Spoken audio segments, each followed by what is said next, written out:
Sonic Adventure has to be the biggest switch up I have ever seen of a Sonic game, let alone a video game ever. Sonic Adventure is probably the game that I go back and play the most out of any Sonic game. I remember when I got it back in January of 2017, more than 6 years ago. It was the first game I ever purchased on Steam. Even on my mom's old laptop that had no mouse, I still remember having fun. Except for Big. That shit is not possible without a controller, let alone a mouse. But regardless, I loved and still love this game. But as of recently, I've been seeing people switch up on the game. People have been talking bad about my boy, and I'm not having it, okay? I'm not having it. And I'm not crazy either, okay? Look at this. Look at this, okay? This game does not deserve this score. But maybe I need to understand why people are switching up. So that's what we're here doing today, fellas. We're gonna talk about why people are switching up on Sonic Adventure. And in the end of the video, I'll tell you if I think it deserves all this switch up nonsense. So before we even do any of that, we need to understand the context of the time the game was released. Back in 1995, Sega was really struggling in the console market. The Sega Saturn was underselling, and Sonic games, there hasn't been a single mainline Sonic game in the Saturn's life cycle. The Sega Dreamcast would be Sega's last chance in the console market, so I had to start off with a bang. So on September 9th, 1999, the Sega Dreamcast was released, and as a launch title, Sonic Adventure. Sonic's true first step into 3D. When people say Sonic had a rush transition into 3D, I hand them this game, then I smack them in their face. When it was released, and even to this day, it would perfectly transition Sonic's 2D gameplay into 3D with the spin dash and the use of momentum, and the level design as well. They took the multiple playable characters that we've had in previous Sonic games like Tails and Knuckles and doubled it. They gave us unique gameplay for each of them, like Amy's hammer, Knuckles gliding, Tails flying, Gamma's mech-like mechanics, Big fishing, I guess. An overarching story with grand scale and spectacle. It gave the cast voices that even to this day, even though they're not in the games anymore, we still can associate those voices with those characters because of how iconic they were. It also expanded their personalities and characters. At the time, this was a huge leap forward for the Sonic series, and this is exactly what Sega needed. And it reviewed well. It did. And we all know what happened then. Sonic Adventure 2 was made, and it became more popular, and all that yada yada yada. But at the time, it was the game that Sonic and Sega needed, and it laid the foundation for Sonic games for years to come. But not all good things last. We have to take a look at some things. We have to take into consideration a few things. The game was Sonic's first 3D Sonic game. It was his first foray into I feel like I've done this whole bit before. So this was Sonic's first roll into 3D. So obviously some things weren't perfect. There was some jank in the game, like some automated sections bugging out sometimes. The cutscenes were super primitive. They had like these preset facial animations that they used instead of actually lip syncing them. And the voice acting for some characters was super robotic as well. Like especially with Tails and Knuckles. That's Eggman! I wonder what happened to Sonic. The camera in places was locked, so it would get really funky sometimes. Not all of the characters were fun to play. And all of the stages were reused, with some exceptions, with some characters having unique stages. The game had flaws that came with the time that was released. But Sonic wasn't the only one making this transition to 3D. But even then, it was considered ahead of its time, even back in 1999. The graphical style was leagues above any 3D game that was out at the time, right? Well, you had GTA 2, that was still like a top-down thing. Donkey Kong 64 was still on the Nintendo 64. So the Dreamcast was a technology that was ahead of its time, right? But certain things in the game didn't age too well, like we said before, the voice acting, the cutscenes, and everything else that we mentioned previously. And as we go further into time, and the game becomes more, and games as a general become more technologically advanced, the people start to point out these flaws, and they kind of make it seem like they were complete deal breakers for the game. And it didn't help that this is Sonic, right? Sonic has this stigma around him. So if something bad happens with Sonic, it's automatically like the worst thing that's happened since Ken Pen. And what makes it even worse is that they're not even playing the Dreamcast version. Yeah. So we all know that Sonic Adventure was later ported over to the GameCube as Sonic Adventure DX, the version of the game that everyone played, the downgraded version. Since Sonic Adventure was released in 1999 in the US alongside the Dreamcast, it only sold around 9 million units compared to the GameCube's 21 million units. So it's no wonder why more people played it on the GameCube. There isn't even a Metacritic score for Sonic Adventure on the Dreamcast. There's nothing there. There's one for Sonic Adventure 2, but not for the original Sonic Adventure. So, most people were playing the downgraded version of the game. There's actually a really good video that I would like to show it to you guys. The definitive way to play Sonic Adventure, and it's by Blaze Hedgehog. So if after this video, go check it out. I'll leave it in the description below. But basically, the long and short of it is that the main issue with it is that the game's graphics, while technically got better, visually got worse.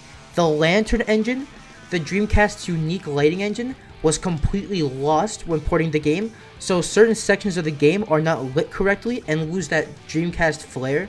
Some landmarks in the game, like the Mystic Ruins, lose their original colors, and like for me at least, they look worse.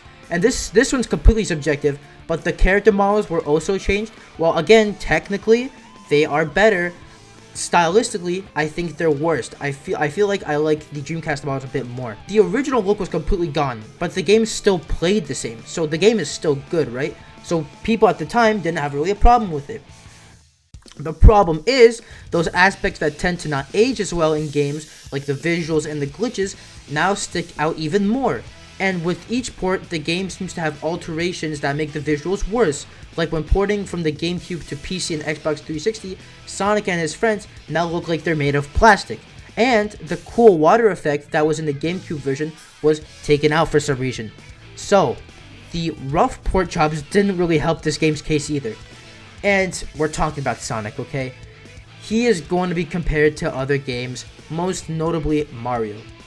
And listen, even as a die-hard Sonic fan, my first game ever was Sonic and the Secret Rings, okay? I cannot disrespect Super Mario 64 like that, okay? It wasn't only a good transition into Mario, like, 3D games. It was a golden standard, and it still is to this day. Mario was fun to control, it was precise, and mastering the moveset was like a whole other game itself. I mean, do you see the speedrunning scene for this game? It's crazy. The gameplay loop of completing missions and like obtaining stars was addicting, because there was always more than one way to get a star, which opened up creativity for the player. Now, you compare and contrast all you want, but there's something crucial that people forget. Sonic and Mario's gameplay philosophies are fundamentally different from each other. Mario is more like a collectathon, where you have to explore different large levels to find and collect stars, and it's up to the player on how to complete each level. Sonic is all about having a good knowledge of the stage and being able to effectively use momentum to help Sonic gain speed and to help him keep that speed to keep going fast and to complete a level quickly. And you are rewarded by your stage knowledge and ability to keep Sonic's speed and momentum with a better rank at the end of the stage. So when looking at how Mario transitioned into 3D, you know, keeping what made him fun in 2D and expanding and upgrading it, we look at how Sonic did it back in Adventure, keeping the same gameplay philosophy, but just adjusting it to 3D space. I would say that Sonic actually did a really good job. And I think, even to this day, no other Sonic game, not even Adventure 2, was able to match that style and feeling of playing that game. Now, we have looked at Sonic Adventure's long life, and we can start to see why people are starting to switch up on it. But, do I think it deserves it? No, are you crazy? This game may have some things that didn't age well. Sure, the ports of the game are not the best, but the game was good, and it was always good. But it's my most replayed Sonic game. The gameplay for Sonic, Tails, Knuckles, Amy, even Gamma are all fun to play around with, especially Sonic. This is probably the best iteration. I've said this multiple times, I sound like a broken record. This is probably the best iteration of 2D Sonic gameplay in 3D in this series. The level design is more open, allowing for exploration and shortcuts for more skilled players who understand the level and have it now memorized. And the momentum-based physics complement Sonic's speed. When people say they want Sonic Adventure style to come back, they don't mean Sonic Adventure 2, they mean Sonic Adventure 1. the modding scene is no joke either. So many mods have been released in the game. Even mods that restore the original style of the Dreamcast version on PC. And is the gameplay that I'm using in this video. The 983,752 game journalists saying Sonic had a rough transition into 3D don't take into consideration a lot of factors and review it based on today's standards of games and without even a basic understanding of Sonic's gameplay philosophy. Where they just go and compare it to other games at the time because, oh, Sonic and Mario are both platformers, but they don't even have the slightest understanding of how Sonic games play and how you're supposed to play it. They play it like any other regular platformer does. That's why we don't get good Sonic reviews, because we don't have quote-unquote professionals who play Sonic games the way they're supposed to be played. Sure, you can play it, oh, I'm gonna play it like a normal platformer, but you're not supposed to play it like that. You're not supposed to play one level once. You're supposed to play it over and over again to master it. The Sonic is a game of mastery, so that you can complete a level efficiently and it feels good when you do. This is a whole other video. I can go into a whole other video about Sonic and game journalists, but I'm gonna side tangent over. Generally, I am seeing this switch up with the general audience and critics, but the core fan base still seems to love it, and so do I. And for me, it will remain one of the best 3D Sonic games of all time. That is why Sonic Adventure is having a switch up and what I think on it. What do you guys think? Let me know in the comments section down below. Do you guys still enjoy playing Sonic Adventure? Personally, I grew up with it. This is like one of the key Sonic games that I grew up like. I remember when I was a kid, I think technically the first Sonic game I had was the classics on the classic collection for the DS, and then the first console game I got was Sonic and the Secret Rings from my cousin. I think it was for Hanukkah, and I absolutely fell in love with it. You know what I'm saying? Listen, as a kid, you don't really notice the bad things in games all the time. I just liked it. I liked Sonic. It was cool. So yeah, I liked the game. I do want to do a review on the storybook games one day, but I have to find out how to make that work because I don't have a Wii. I don't have the money for a Wii, so I'm gonna try to set up a Wii controller for the computer one day. I promise you, one day we'll have it and I'll have a review for you guys. But that is all the time I got for you guys. If you guys enjoyed the video, make sure you guys like, subscribe, turn on notifications, comment like I said before. I always like when you guys comment, so make sure you guys comment more. I appreciate when you do. But I'm out of time, guys. I'll see you guys in the next one. Have a good day, y'all.